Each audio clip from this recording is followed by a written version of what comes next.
Et bonjour, bienvenue à ce nouvel épisode du Neuf et des Retours. Donc là, je pense que ça a l'air de mieux fonctionner. Je suis moins à l'envers. Je suis un petit peu... Oh, on va y aller comme ça. Voilà. Donc, désolé pour la première version qui a tourné dans tous les sens. Je n'étais plus capable de le remettre à l'horizontale. Donc, on recommence ça. Du Neuf et des Retours cette semaine. Juste avant de commencer, je veux mentionner...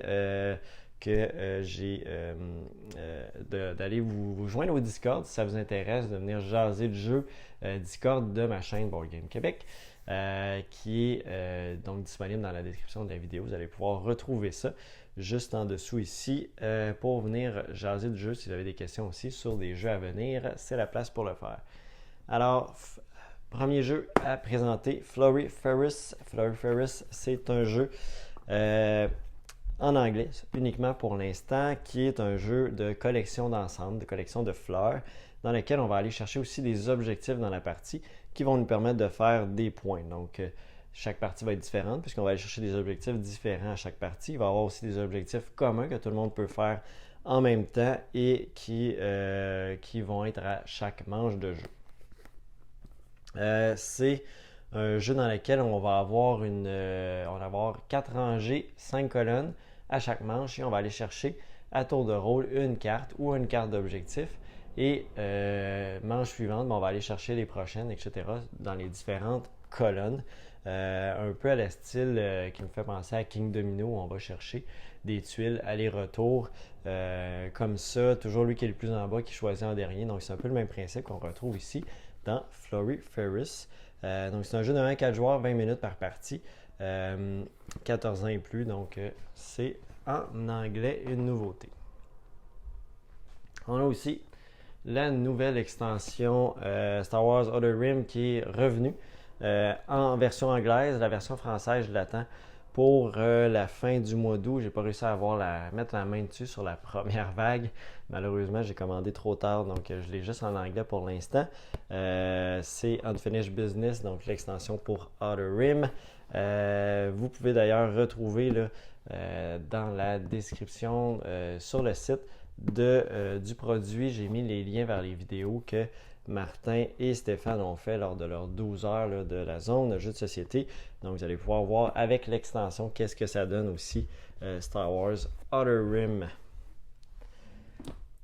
J'ai également ici nouvelle contrée. Donc nouvelle contrée de retour aussi en stock. J'avais pas eu tout ce que j'avais commandé la première fois. Donc nouvelle contrée, c'est un jeu dans lequel on explore nos livres. Donc, qu'est-ce qu'on va faire en fait? C'est qu'on va mettre des marque-pages dans un livre. Ça va nous indiquer de combien de pages il faut mettre les différents marque-pages. Et on va lire des segments. Les segments, les joueurs vont devoir choisir des couleurs, en fait des images de signets qui représentent ce segment-là. Et c'est comme ça qu'on va accomplir des objectifs. On peut mettre des objectifs plus faciles, plus difficiles, dépendant de ce qu'on veut. On va passer aussi à d'autres segments dans le livre. Oui, le jeu va être quand même dépendant du livre que vous allez choisir. Ça peut donner des trucs assez fous, des trucs peut-être moins intéressants, mais le concept est très original d'utiliser des livres de votre collection pour jouer à un jeu de société. Donc, très cool. Nouvelle contrée. Très original comme concept. Donc, c'est de retour en stock. On a aussi ici, qui est une nouveauté quand même, ça fait pas très longtemps. Alexis, tu me demandes la réception de Creature Comfort en français. On l'a reçu, mais j'ai déjà tout vendu ce que j'avais. Malheureusement, vous allez voir sur le site, là, ça dit qu'il en reste 2, mais c'est parce qu'ils sont réservés. Je ne peux pas enlever la quantité sur le site, mais on les a déjà reçus malheureusement, puis ils sont déjà partis pour Creature Comfort. C'est pour ça que je ne le présenterai pas ce matin, j'en ai plus en main. Donc, The Guild of Merchant Explorers, c'est un retour en stock. J'en avais eu quelques copies lors de la réception. Et donc là maintenant, j'en ai plusieurs pour The Guild of Merchant Explorer, qui est un jeu dans lequel vous allez, c'est un jeu où on va retourner des cartes et on va placer des cubes sur notre grille. Les cubes vont nous amener à explorer différentes zones sur le plateau, découvrir des villages qui vont nous permettre de partir à d'autres endroits plus tard dans la partie. On va tenter de relier aussi des routes de commerce. On va tenter d'aller chercher les tuiles de monastères, pas de monastères, mais les tours. Pour des points, chaque fois qu'on découvre des villages, c'est payant. Plus c'est tard dans la partie, plus c'est payant. On va aussi avoir des cartes spéciales de déplacement qui sont très fortes qu'on va ajouter aux différentes manches de jeu qui vont augmenter, qui vont varier aussi d'un joueur à l'autre. Donc on n'aura pas toute la même façon de jouer, pas la même façon, mais les mêmes actions possibles plus la partie va avancer. Vraiment très impressionnant. Comme petit jeu, je l'ai essayé hier en solo. Ça marchait très bien. Donc, c'est 45 minutes, 1 à 4 joueurs, 14 ans et plus. The Guild of Merchant Explorer. C'est en anglais seulement pour l'instant. On va se retourner ici vers l'autre côté. D'autres nouveautés ici. Donc, on va y aller comme ça ici. OK, comme ça. Bordure extérieure, mais le jeu de base, ouais, non, le jeu de base de bordure extérieure, malheureusement, il semble plus être en impression. En tout cas, il devrait revenir, là, mais ici, on n'est pas capable de le retrouver. Même moi, je ne suis pas capable de l'avoir de mon distributeur en ce moment. J'ai la misère avec la caméra. OK, comme ça. OK. Et non, c'est ça, je suis pas capable de l'avoir. J'ai même communiqué avec mon distributeur, puis il est même plus listé sur leur site. Donc, pour l'instant, on n'est pas capable d'avoir. On va avoir l'extension, mais le jeu de base n'est pas trouvable pour l'instant. Alors, on a aussi de ce côté-ci Happy City, donc petit jeu dans lequel on va devoir construire une ville du bonheur. C'est un jeu très rapide, 30 minutes, 2 à 5 joueurs. C'est un jeu dans lequel on va justement aller acheter des bâtiments qu'on va placer devant nous. Une fois qu'un joueur a 10 bâtiments devant lui, il y a aussi des bâtiments spéciaux à aller chercher qui vont être encore plus payants. Et on va multiplier le nombre de villageois qu'on a par le nombre de petits cœurs. C'est ce qui va donner notre score final, tout simplement. Donc, on essaie de faire la meilleure multiplication possible avec nos cœurs et nos habitants, tout simplement. On va faire des revenus en argent aussi, qui vont nous permettre d'acheter de nouveaux bâtiments. On va avoir également, dans les nouveautés, on a des nouveaux paquets héros. Donc, on a Spider-Ham en français et en anglais. Donc, un nouveau paquet pour Marvel Champion ici. Spider-Ham. Et on a également Spider, qui est également en français et en anglais. Donc, pour Marvel Champion. Donc, les deux nouveaux paquets héros qui sont là. On a également des extensions pour Hank. Donc, on a Hank Pharaon ici, qui est une extension qui va permettre de rajouter ça ajoute une nouvelle dimension au conflit. On contrôle des dieux qui vont pouvoir envoyer leurs prêtres exercer leur influence dans les différentes sphères du pouvoir du palais royal. Donc, on peut choisir parmi 5 pharaons historiques, chacun modifiant le jeu à sa manière. Donc, ça rajoute des pharaons dans cette extension-là. Et on a aussi l'extension Panthéon. Donc, l'extension Panthéon également disponible pour Hank, les dieux d'Égypte en français. Cela ajoute des dieux, si je ne me trompe pas. 5 nouveaux dieux égyptiens, donc 5 nouveaux dieux qu'on va retrouver dans Panthéon. Donc avec des nouvelles figurines également, donc un peu tout ça qu'on va retrouver pour cette extension de Hank. On a également reçu Bullet Star. Donc Bullet Star, c'est un jeu très rapide, 15 minutes, dans lequel on va avoir un aspect push your luck en tirant des bullets de notre sac et on va devoir les organiser au mieux possible sur notre plateau, utiliser nos actions pour envoyer les bullets aux adversaires et les éliminer, leur faire des dommages. On a aussi des patterns à réaliser qui vont nous donner des bonus, des tuiles bonus. Donc c'est comme ça qu'on va s'organiser tout au long de la partie en tirant des jetons de notre sac pour éviter que les bullets se ramassent en bas puis que ça nous fasse des dommages à nous. Donc c'est un aspect pouce à ta chance. On a 8 héroïnes, donc c'est en version en anglais ici pour Bullet Star. Et on a aussi reçu Bullet Earth. Bullet Earth aussi également, qui était le premier de la série. Même concept de jeu également. Donc ici, mais avec d'autres héroïnes qu'on retrouve dans Bullet Earth ici. Ensuite de ça, qu'est-ce qu'on a d'autre? On va tourner ici. On va se mettre comme ça ici. Alors, ça marchera. Comme ça. OK. La misère avec les angles de caméra. OK, comme ça. Ouais. OK. J'ai de la misère à matin. OK, ça c'est bon. On va y aller avec... qu'est-ce que j'ai d'autre? Ah, j'ai ça ici. J'ai Messina 1347. Donc, Messina 1347, c'est un jeu qu'on se retrouve en 1347 à la Peste Noire. Donc, on va devoir principalement héberger des villageois, soit en quarantaine, soit dans les différents districts. On va aussi devoir réparer la ville, éliminer la peste avec le feu. On va devoir construire de nouveaux bâtiments également. Donc, c'est un jeu qu'on va faire des points avec différentes façons. Il y a des pistes aussi qu'on va avancer. C'est un jeu très euro de gestion de crise, on va dire ça comme ça, avec la peste noire. Donc, il faut vraiment éradiquer la maladie de la ville et reconstruire les bâtiments qui vont avoir été brûlés pour éliminer la peste noire, soigner, sauver les différents villageois également. Donc, Messina 1347, c'est également une nouveauté ici en anglais. Ensuite de ça, on a aussi une nouvelle boîte pour le Seigneur des Anneaux. Donc, Seigneur des Anneaux, le jeu de cartes, c'est le Réveil d'Angmar, c'est l'extension Héros ici. Donc, l'extension campagne devrait arriver bientôt.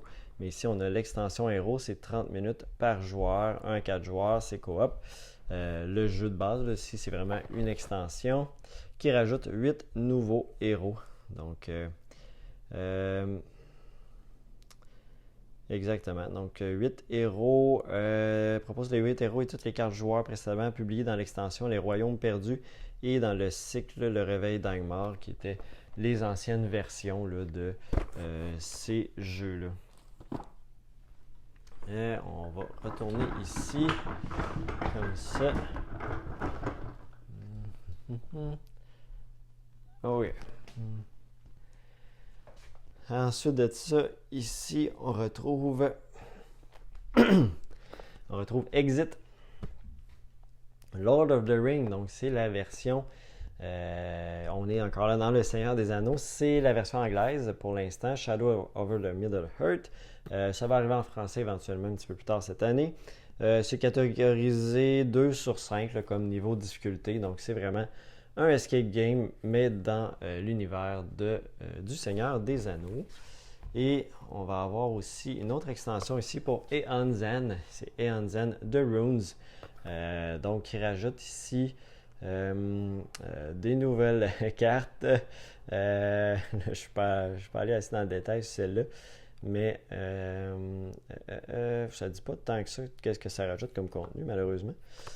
En arrière de la boîte, mais bon, vous avez une nouvelle extension ici de Rune pour Aeon Zen.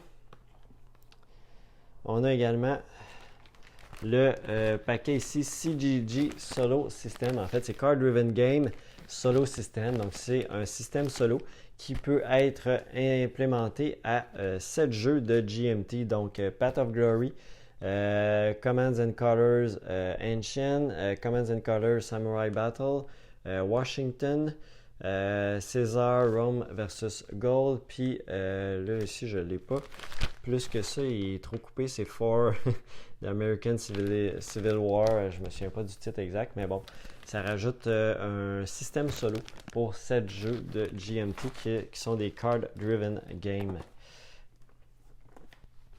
On a également la nouvelle boîte de Smash Up en anglais pour l'édition Disney. Donc, l'édition Disney de Smash Up. Donc, 5 Smash Up, on prend 2 peuples. Donc, dans ce cas-ci, 2 personnages qu'on connaît bien, comme le Roi Lion, la Reine des Neiges, le génie dans Aladdin. Aladdin aussi est présent, je ne me trompe pas. On a aussi... Bon, j'ai pas tous les personnages, je m'en souviens plus tout. Jafar, me semble qu'il est là aussi. Donc, on retrouve ces personnages-là, on en mélange 2 ensemble et on essaie de prendre le contrôle de différentes bases. Ce qu'ils ont rajouté aussi, c'est des petits plateaux de base où on a le total qu'on peut, donc la cible et le total qui permet d'avoir, de ne pas avoir à compter tout le temps qu'est-ce qui est sur le plateau de jeu. Donc, et ça permet d'aller chercher les points de victoire en fonction de qui est la majorité dans les différents lieux lorsque la base est conquérie, le chiffre est assez élevé. Donc, jeu assez simple, Smash Up. Donc, 2 à 4 joueurs, 45 minutes. Donc, ça rajoute des personnages de Disney.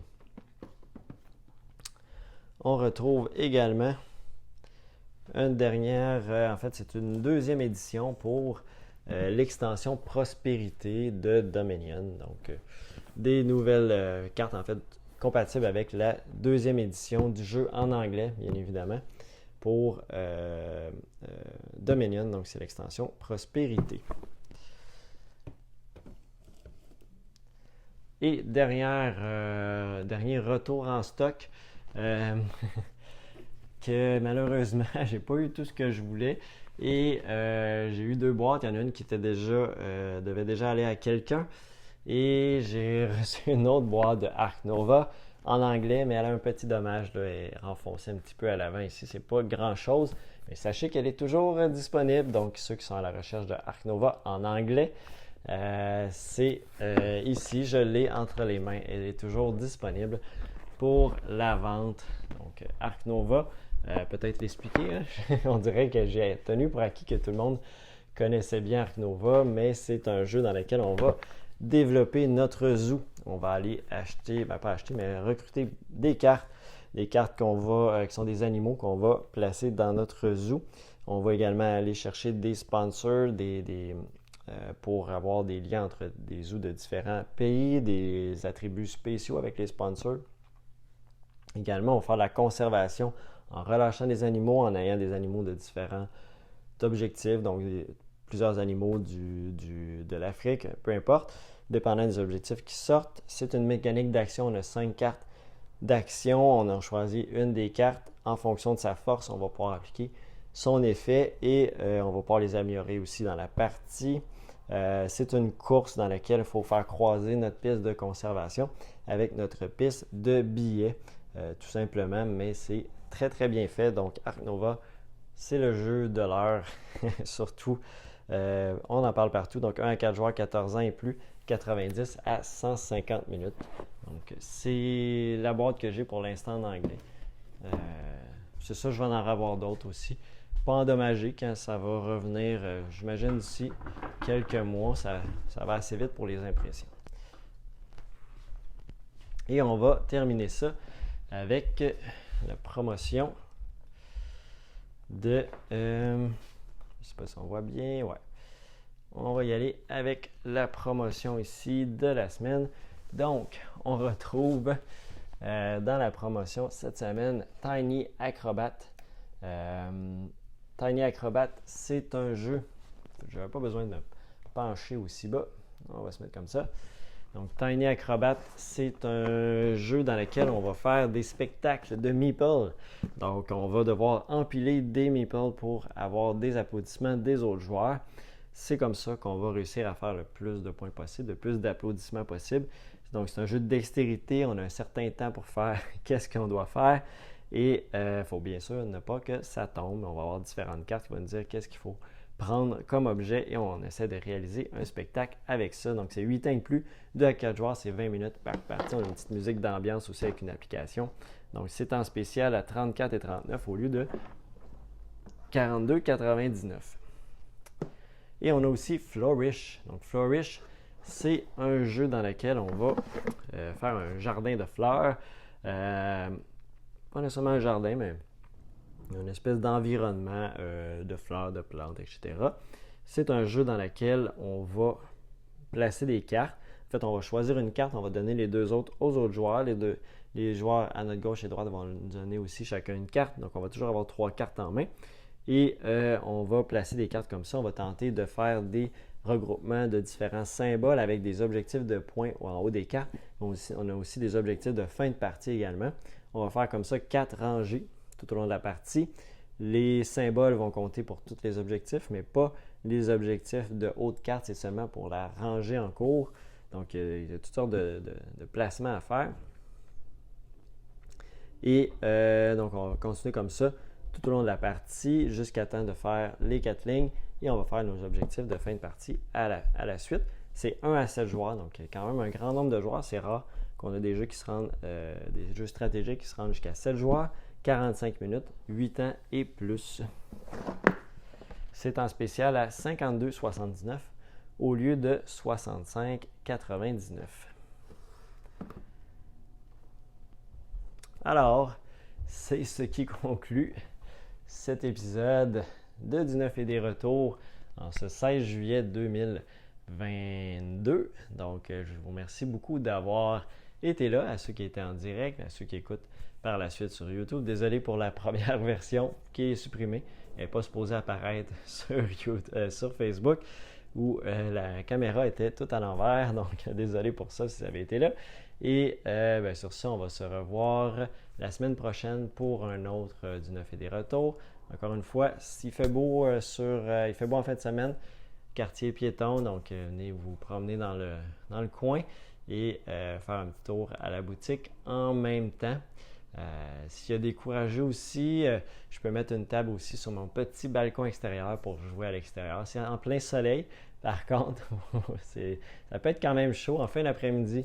On est à l'ombre, mais une bonne partie de la journée, c'est au soleil. Donc, si jamais ça vous intéresse, j'ai des jeux en location qu'on peut sortir à l'extérieur, tout simplement.